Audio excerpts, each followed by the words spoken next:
Welcome to Intense Hijacking Frequency 485, your one-stop shop for games, fun and sundries. If it's indie and analogue, we're going to be talking about it. You've actually joined us at a fantastic time, as we here at the IHF are in the middle of a celebration. Because after many weeks of effort, sweat and tears, we can confirm that our studio is now officially 100% worm-free.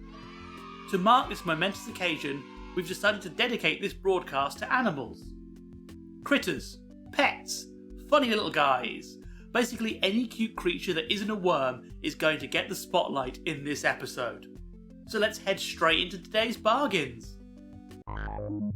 The capybara has become the internet's new favourite animal, to the point you'd be forgiven for thinking that most major social networks were in the pocket of Big Capybara.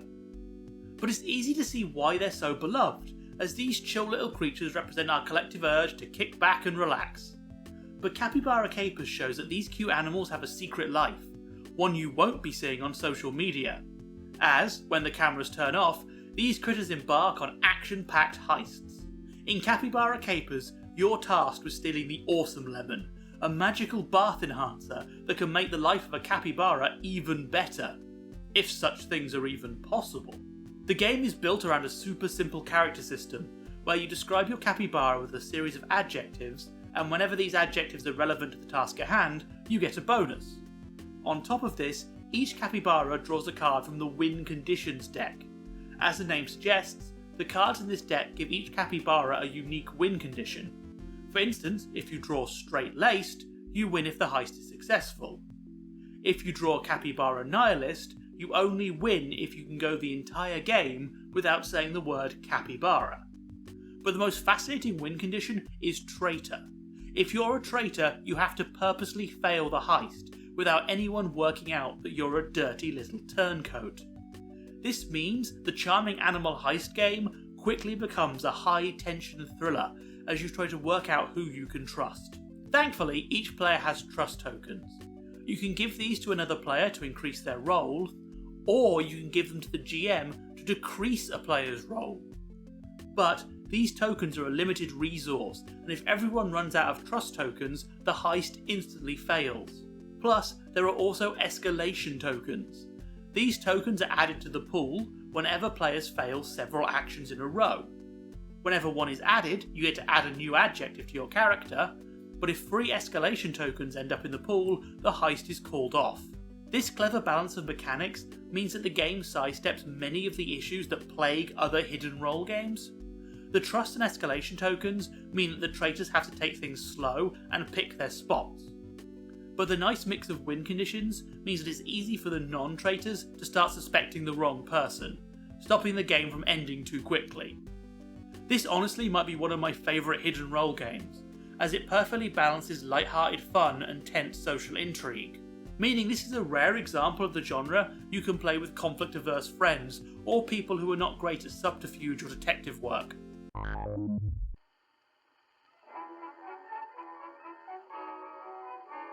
The government reminds you to be on the lookout for mind worms. These creatures are growing in numbers and are becoming one of the city's most common pests. There are 2 main stages of mind worm infestation you should be on the lookout for. Mind worms first hijack the brain's speech centers, forcing their victim to say strange or factually incorrect statements. Common examples include, "Our studio is now worm-free." "Gosh, I love worms. Let's watch a movie starring Adam Sandler." The second phase of a mind worm infestation is hallucination. Victims may be forced to see the true face of God, seasonally unusual weather, or televised PSAs comically warning about mind worms, making the victim doubt the existence of mind worms, which opens them up to further infiltration. If you believe that you, someone you know, or your favorite worm is being controlled by mind worms, please send an email to "Help my Mindy's being controlled by worms and Ireland help getting rid of themas they are in Jesus and made to daily fetrapid government mail worm." Do you ever look at your pet and think, you would be a great shopkeeper? I don't, because Merlin is to economic literacy what emergency sirens are to good sleep. But it's hard to deny that the idea of critters running stores isn't utterly enchanting, to the point it has been a common fiction topic since the dawn of civilization. Honey Buns is a solo journaling game that puts you in the shoes of a critter who runs a tiny little bakery. You start out by selecting what ingredients your store uses and what type of baked goods you specialise in. Then you roll your customers, each with their own likes and dislikes. If you have something they like in stock, you can sell it to them and get a gold star in return. If not, they storm off, never to return. This leads to a game with a nice ebb and flow, as your journal will contain happy days where you sell loads of things, and sadder ones where you don't have what your customers want to hand, and they leave. The game doesn't have a hard fail state, so you don't need to worry about getting foreclosed on, but the fact this game allows you to experience these hardships is very refreshing and really helps you get into character. Plus, the flexible customer generation means you'll come back to this game time and time again, as it has that same, oh, just one more go feel that Animal Crossing has. It's the type of game you sit down to play for an hour, and then suddenly realise it's 3 AM and you've missed 15 emails from your real boss. Also, the last few pages of the PDF come with funky animal-themed journal pages for you to use, which is a fantastic touch. Spring is a big time of the year for many indie creators, with many of them gearing up to unleash their crowdfunders on the world. And today I want to draw your attention to Nerburger Games' upcoming Kickstarter, What is Light Without Dark? This is an expansion of Good Strong Hands, which itself is already a great game. Good Strong Hands is a fantasy tabletop role-playing game where you portray fantastic creatures and their newly arrived human allies, working to save your home of Reverie from destruction by the faceless, malevolent force known only as the Void. Based on stuff like The Neverending Story, Legend, Dark Crystal, Labyrinth and Willow, Reverie is a mixture of dark and whimsical. It's a lot of fun and it's going to grab your imagination pretty quickly. Because of this, What is Light Without Dark is going to be a great expansion as it has an amazing base to build from. The Kickstarter launches on April 18th, and I really think you should check it out.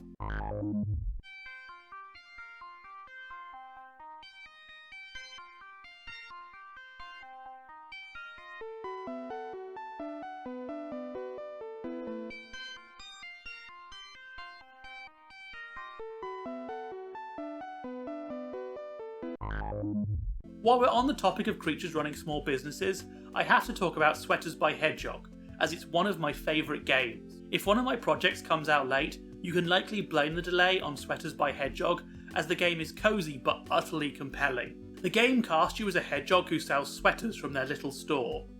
What makes this game so fascinating is its unique way of giving you writing prompts. At the start of the game, you split the deck into suits.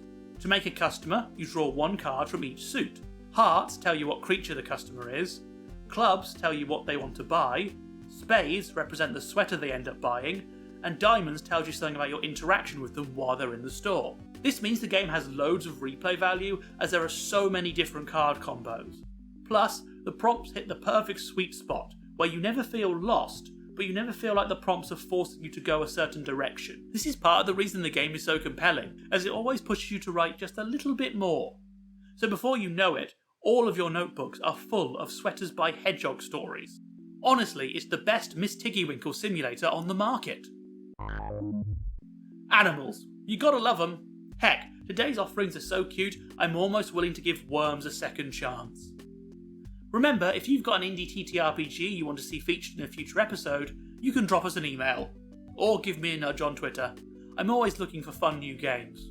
Until next time, remember that we here at the IHF are constantly on the lookout. We're not sure what for exactly, but we'll know when we find it.